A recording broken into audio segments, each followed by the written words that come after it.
everyone, I'm Nicole from the Warehouse Salon. So today we're going to be talking about lowlights. So a lot of you may know what highlights are, which is adding more blonde or lighter colors into your hair. So lowlights are the opposite.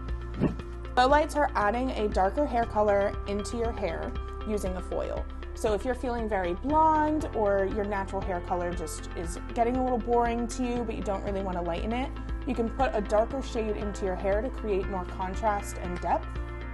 They could be a little more subtle depending on the placement, how far you drag them down, and kind of just whatever shade you're using. So one of the many benefits of lowlights is they can be very low maintenance, considering it is usually a semi-permanent or demi-permanent hair color. You don't have to get it touched up too often. This is also great if you are blonde and you kind of just wanted to make it a little darker for fall or winter and you want to go back to your very light hair color.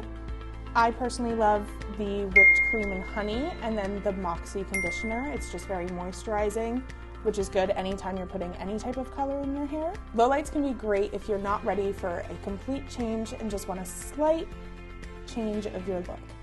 Thank you so much for watching. Bye.